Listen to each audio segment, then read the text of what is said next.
I'm your host, B, for today's special episode, Behind the Veil, Secret to a Wedding Success. Ngayong araw, makakasama natin ang isa sa mga matagal na at talaga naman mapagkakatiwalaan nating supplier upang pag-usapan at talakayin ang lahat when it comes to your dream wedding. Tara, samahan niyo ako! Mga ka-DL, please welcome ang ating very pretty at very sexy na event manager, Ma'am Rosel. Hello po mga ka-DL! So, Ma'am, very curious po ang ating mga ka-DL kung gaano na po kayo katagal sa event planning industry. And paano po kayo nagsimula? Bilang isang event manager po, nag-start po ako since 2018. 7 years ongoing na po ako. So, Ma'am, as an event manager, madami po pala talaga kayong dapat i-monitor, no? At talagang need bantayan. So, paano po natin na may make sure na lahat ay na-accommodate natin na tayo? Bali, ganito po yan, no? Hindi din naman talaga po madaling mag-manage ng maraming client po, lalo na mabusisi siya. So, hindi ko po ito magagawa din kung wala akong mga katuwang. At nandiyan po si Sir Jello. Si Sir Jello po ang aking secretary. Siya po ang nag-aasikaso, katuwang mag-aasikaso sa mga client po natin.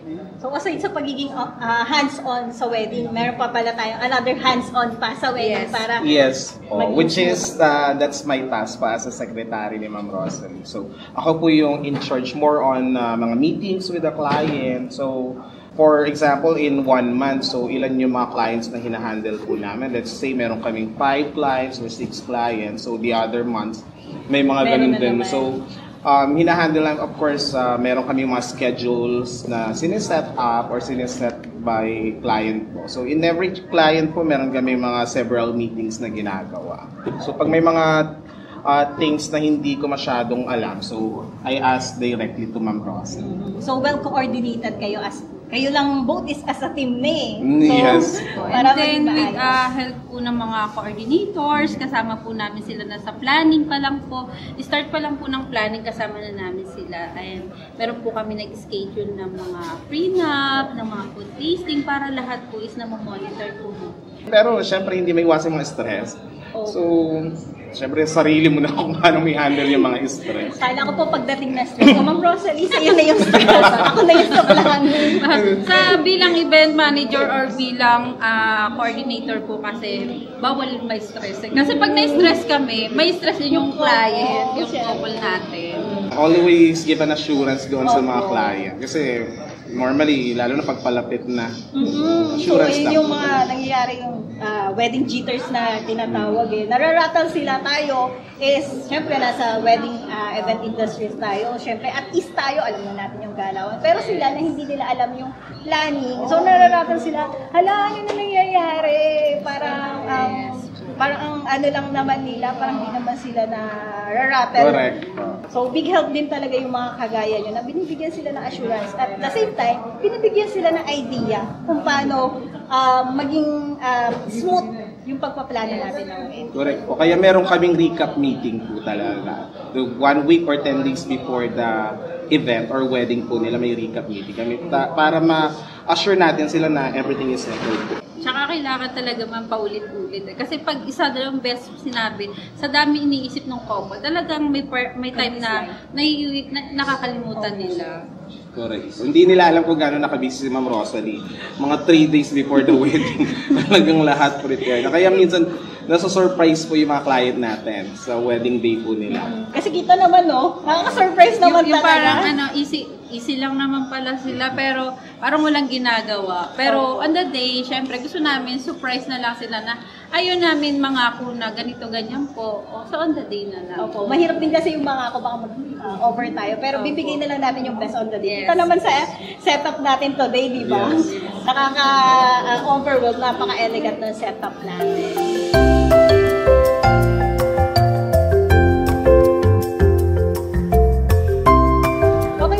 Ma'am, for example, ako yung bride. And gusto ko syempre makatipid, no? Lahat naman ng bride is gusto makatipid. Pwede po bang ako na lang yung mag-organize ng wedding ko? Hindi na ako kukuha ng wedding coordinator para mas mapapamahal po ako ng coordinator. Kasi going naman, mahal talaga ang coordinator. Yes, pwede. Since decision ng bride yan na gusto niya magtipid, para sa kanya is kaya naman nila.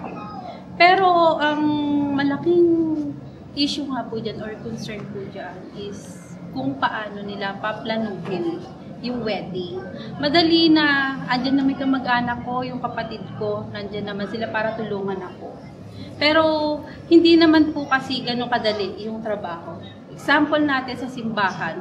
Sa simbahan po kasi may sinusunod yan na line up or pagpapapila ng mga entourage natin. Kung sino yung unang dapat maglakad, kung sino yung sa hulihan, kung ano yung trabaho ng mga entourage nila sa mga wedding essential, kung sino ba ang dapat naka-assign doon. So, hindi naman lahat yan is alam nila. No? And then sa reception, kung sino ba ang mga naka-assign na dapat magpaupo dun sa mga guest nila, ano ba ang dapat unahin sa program nila, dapat ba dinner muna, dapat ba program muna tayo, paano na i-handle yung example 100 guests, i-handle mo ba na kamag-anak mo since busy rin sila doon sa program. So possible na ang mangyari dyan, mapabayaan yung event. So imbis na maging maayos, mapabayaan. So, imbis na nag-enjoy ka, hindi nila magagawa. Kasi nag-iisip sila, kamusta na yung ano na nangyayari sa mga guests ko, ano na nangyayari sa event, sa program. So, ganun po kasi. So, nag-rumble-rumble siya. Kasi Yes. mostly ng couple kasi wala rin idea, no? Paano ba tumatakbo yung wedding? Saan ba ako magsisimula sa pagpaplan? Ano po yung dapat kong unahin? Dapat ba ako pumunta kay venue? Si venue po muna, si church muna. So, wala talagang alam mga nga pa. So, yun din yung importansya ng coordinator. Tsaka yung hassle sa couple na imbes na ini-enjoy nyo na lang siya. Ang dami mo pang iisipin, lalo na dun sa wedding day mo mismo, asikasuhin mo pa isa-isa yun. Yung mga supplier, sa dami ng supplier ng wedding, iisa-isahin mo pa silang i-follow up tulad na lang sa light and sounds.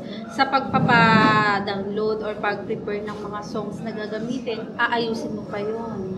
Diba? Sa pagpapagawa mo ng cake, ng invitation, sa magbabantay dun sa reception, sa styling, kung nasunod ba yung gusto mo. Isa yun sa mga trabaho ng coordinator. So, very important po talaga ang coordinator sa wedding talaga. Kasi Correct. sa sobrang dami, no, hindi kaya ng bride or kahit sabihin mo nandiyan yung groom or yung family member mo na asikasuhin mo, sabihin mo, tita, paasikaso naman yung ganito. Tapos pagdating ng wedding day mo, nagka-problema, sino sisisi mo? Ikaw, tita, yung sinabi na Yes. kita. So, mahirap din po pala na when it comes sa makatipid, sa gusto mo makatipid, yung wedding mo yung na-sacrifice. Mas Correct. okay na yung mag-invest ka sa good wedding preparation. Pagdating ng wedding mo, mas may enjoy mo kasi yung pakikipaghalubilo mo sa mga guests mo, ma-enjoy lahat, pati Correct. ng mga Yes. guests mo. Isa ang coordinator kung bakit nagiging successful lang isang event ng ating mga couple. Kasi sila ang behind the scenes. So, sila talaga yung tinatawag natin sa episode natin, behind the veils. Yes. So, sila yung secret sa success ng wedding Yes, planning. Exactly.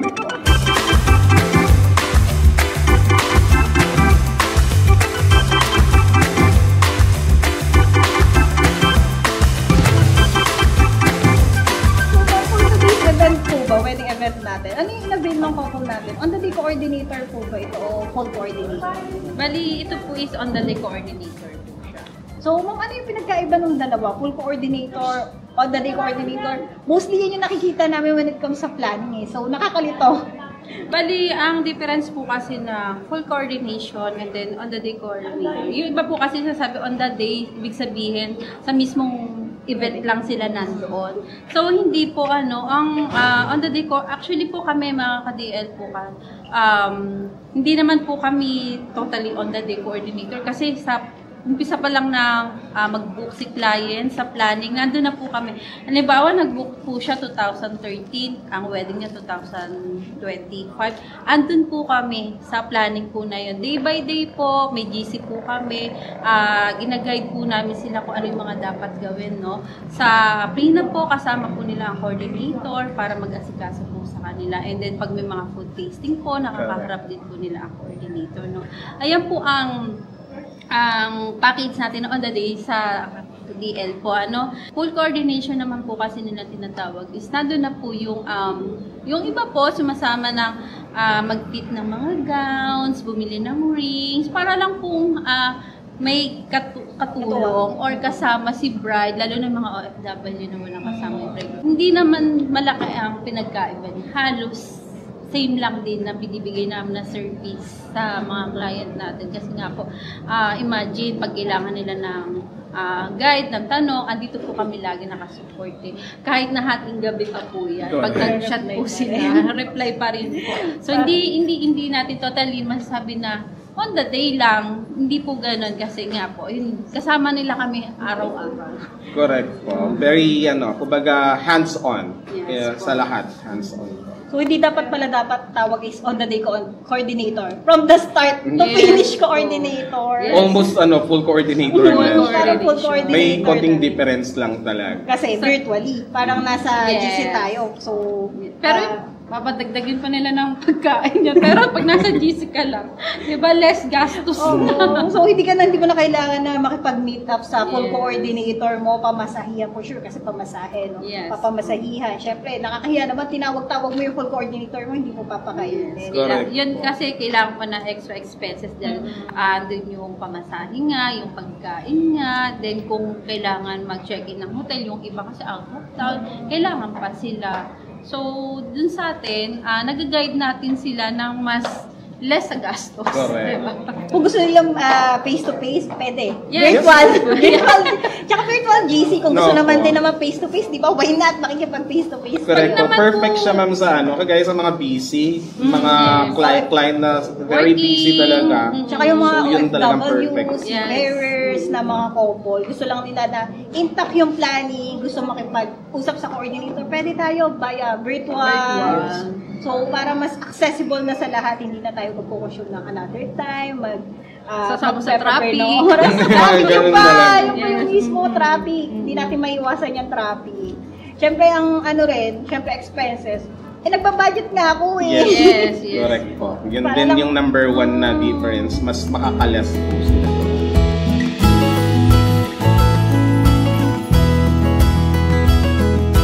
Event manager, ma'am, importante po ba na alam niyo yung mga current trends ngayon like natin? Alam niyo naman sa TikTok, napakadaming trends no, lalo na when it comes sa wedding. So, let's say na sa styling, so paano natin siya ma-incorporate sa wedding? Bali sa trends po, ang masasuggest ko lang po, or mga idea po namin na binibigay sa mga couples natin. Yun nga po sa styling, tulad po na to, usong-uso po talaga yung may mga ceiling, meron po tayo mga tunnel po. Isa po yan sa nagpapaganda ng kanilang event po. Kasi pag pumasok yung mga guests nila, wow, ganun po, no? And then meron din po sa mga, like sa program po, mga ad po namin sa mga games, yung mga dance po ng groomsmen and bridesmaid natin. Kung gusto mo magpaka-Disney princess, Yes. di ba? Ganun, ma'am, Bata lang. sa mga styling, pagka nagmi-meeting ako doon sa mga client ko, so aside doon sa mga sinesend naming mga samples, ina-ask ko rin sila baka meron silang mga tech na style or styling, so kaya ng team po namin, normally ginagawang inspiration ng team namin. Para So, ma-execute, di ba? opo, yun, syempre, may mga request po sila. Kagaya sa mga TikTok, nakakakita po sila ng mga Yes. ganyan. Kaya sabi nga ni ma'am kanina, yung mga, dun sa mga flash mob dance, dun sa program. So, kung may mga request sila, so, open naman po yung mga client natin. Marami tayong mga client na nagbibigay sila din ng mga sample na nanggagaling sa TikTok na gusto mong ipagawa, no? So, ang maganda dyan, pag game na game yung ating mga couple talaga, mas na-enjoy nila yung program nila. At least walang umuwi kasi masaya. Kung open sila sa ganun, di ba? Siyempre, Yes. mas open tayo. Gusto niyo po yan. Sige, bibigyan Yes namin sa po. inyo yung mga ganyang program. As long as mag-enjoy kayo, pati yung mga guests. Lalo na yung mga VIP nila. Kung, Yes. lalo na Correct. yung mga may edad na, kung mapapasayaw natin, why not, di ba? Yes. Tuwan-tuwa sila ganyan pag mga sayaw. Lalo na yung mga matatanda, gusto nila yung mga sayaw-sayaw na yan. So, pagdating after na event, Ice cream yummy. Oo, ayun na, Yes. ice cream namin, Yes. mapapanood. Kaya sila mismo Sayaw rin, natin. nasa-surprise din yung mga yan, yung mga guests, kahit si couple. Kasi yung host natin, yung resident host natin, napakagaling din talaga. Pagdating din, sino-surprise. On the spot, pa-practice din niya ng mga TikTok dancer. At kita naman natin yan, lalo na pag pinost yan sa page ni DL or sa YouTube natin, yung host natin, kasi aside sa coordinator na nagbibigay ng buhay sa mismong event, syempre yung host mag-a-uplift naman sa ambience ng mga guests natin. Nasa kanya kasi para mabuhay. Para yung hindi naman tayo iwan ng mga mga guests natin. At the end of the day, pag-enjoy yan, magte-thank you yan sa lahat. Wow, ang ganda ng event. So, talk of the town tayo na maganda yung naging wedding event ng couple. So, ma'am, pwede mo bang ikwento yung pinaka-memorable mo na experience ng mga naging kasal before? At paano mo siya na-organize and yung struggle. So, hindi naman natin maiiwasan yung struggle na overcome natin at na-execute natin na maayos yung wedding. Ano natin siya? Bali, based on my experience, meron kami naging isang wedding, outdoor siya. And then, tag-ulan, so hindi na makancel ni bride yung kanyang venue kasi nga bayad na non-refundable. So, walang ibang choice kung di ituloy yung venue doon, no? And then, eto na nga, on the day, nag-set up na ang team, all set na, meron na, pati yung ating mga light and sounds, nandiyan na din. Yung ceremony and reception in one location, kasi garden wedding nga siya, no? Then, eto na, all set, then start na ng ceremony, biglang bumuhos yung malakas na ulan. So, wala kaming choice kasi hindi naman natin pwedeng pigilan yung kasal, di ba? Sabi nga nila walang makakapagpapigil, di ba? Sa kasal, sa pagpamahalan na. Oo, tsaka sa kasal din. Kung mahal mo, diretso natin niya, ulanin man tayo, basain tayo, so push natin yan. Yes. So, ito na nga po, ang nangyari, itinuloy namin ang ceremony kahit umuulan. Andun yung mga ninang at ninong and then mga abay natin, mga nakapayong na. Yung ating couple, naglakad sila na nakapayong. So, talagang go kung go kahit umuulan siya. Then, ang atin naman setup sa reception, since magkatabi nga lang siya, binaklas na, nabasa na yung mga gamit, binaklas na. Habang nagsiseremony, nagbabaklas naman nung mga na-set up na, no? Then, syempre, may kaba yung couple natin kasi ano mangyayari after na to kasi nabasa na ang lahat. So, syempre, bilang coordinator or event manager, hindi naman natin pwede pabayaan yung couple natin na gano'n na lang ang mangyari. So, kailangan mabilis kang mag-isip, mabilis kang mag-desisyon kung ano ba yung plan B natin. Kailangan lagi may plan B, di ba? Para at least hindi mawawala kasi yung struggle, yung pagsubok, hindi mo alam kung ano mangyayari, di ba? Agad di natatapos yung wedding, maraming pagsubok yan. Sa atin naman, kung may plan A, may plan B, hanggang Z yan. Hanggang matapos, hanggang sa ma-execute natin yung wedding at ma-settled na, makapag-relax at makapag-honeymoon na yung couple natin. Yes, po, tama. So, ayun na nga po, after ng ceremony, syempre meron kasing holding area muna, dun muna sila sa holding area, nag-retouch muna sila, nag-merienda, and then, awa ng Diyos, tumila naman yung ulan, then set up ulit yung aming team. So, may mga extra clothes naman lagi ang dala para yan kasi in case of emergency, buti ganon, set up ulit. So, naging maayos naman siya kasi awa ng Diyos, kahit na naka-outdoor, umulan pa, tumila siya, tumuloy pa rin. So, and then, bago matapos ang event na yun, naging maayos ang lahat. Kahit na nabasa, nandyan na yung worried, umiyak, may nag-iiyakan na kasi nga, syempre makikita nila yung bride, basa, diba? So, yun nga, hindi kasi natin mauulit ang kasal. So, kahit umulan ka man, sumabog man ang vulkan, kakasal at kakasal ka, diba? So, yun lang yung kagandahan. Yun lang yung kagandahan. Naging experience namin yan. So, dala namin yun. Dala ko yun hanggang ngayon. Hindi ko malilimutan yun. Tagaytay events yun. So, awa ng Diyos, naging successful pa rin. Masaya pa rin yung couple natin. Yun naman experience na yun na pagka sa susunod meron ulit tayong outdoor. Ay, prepare kami, A to Z. Yes, meeting pa lang, ma-advise na natin sa possible na weather. Kasi na-experience na natin. Weather, di mapipigilan yan. No? Pagyuhin man tayo. Tsaka yun, lagi namin sinasabi sa mga couple namin, dapat lagi tayong handa. May tent na dapat tayo. Dapat hindi nawawala yung tent natin. Sabihin man natin na tag-init naman ngayon, hindi naman uulan. Pero ano nga, laging dapat may plan din tayo. Plan B, plan C, di ba? Sabi nga, hanggang Z pa yan. Dapat meron. Dapat hindi ka nauubusan. Tsaka kung ulan man, dapat happy. Blessing yan from above. Huwag lang yung tuloy-tuloy. Oo. Kasi mahirap ka may kumikidlat-kidlat. Hanggang bumahan. Hindi naman sila pwedeng kumain sa ulan. So, kung kaya pa nilang bumahan, naglalakad, sige, go natin, push natin yan, basta matapos yung wedding nyo ng ayos. Nasa plan, di ba? Execute natin yan. So, last question, ma'am and sir. What can you advise sa ating mga DL couple on their upcoming wedding or mga nanonood na soon-to-be bride and grooms dyan? So, may advice po sila, Sir Gilo and Ma'am Rosalie.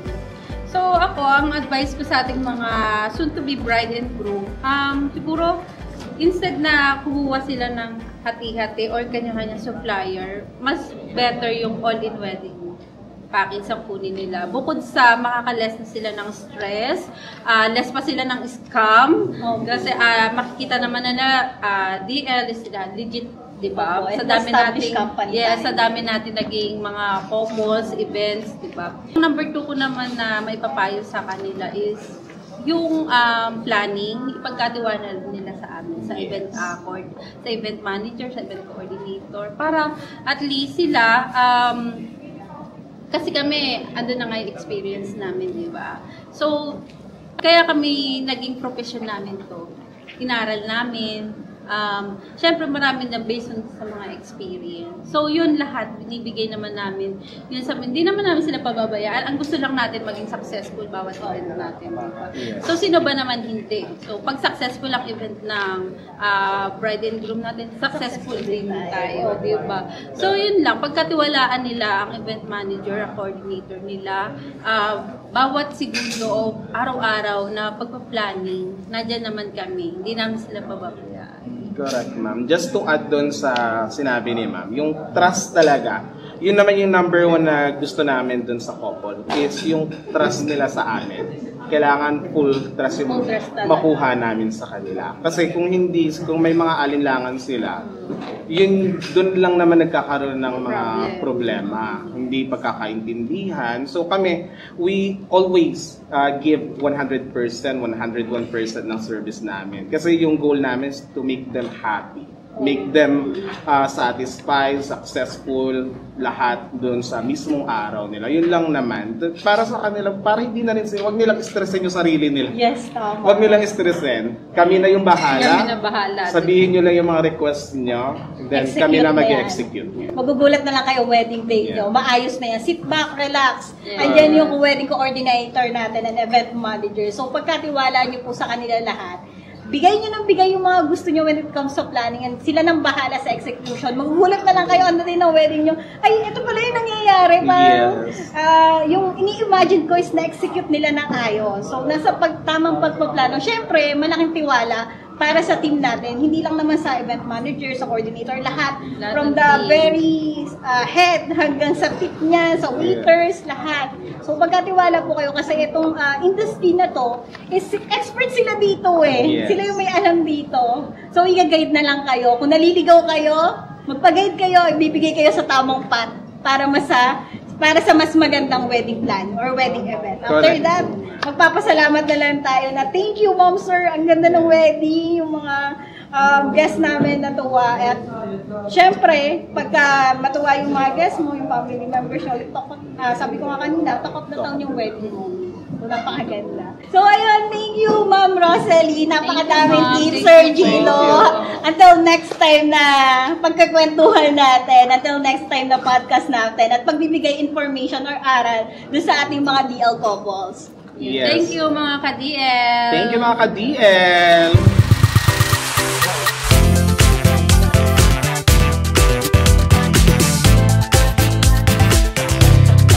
Mga ka-DL, kung nagustuhan ninyo itong episode, don't forget to like and share para updated kayo sa aming next episodes. Hanggang sa susunod nating chikahan, mga ka-DL. Ako po, si V, ang inyong host. Stay in love and stress-free sa inyong wedding planning. Bye!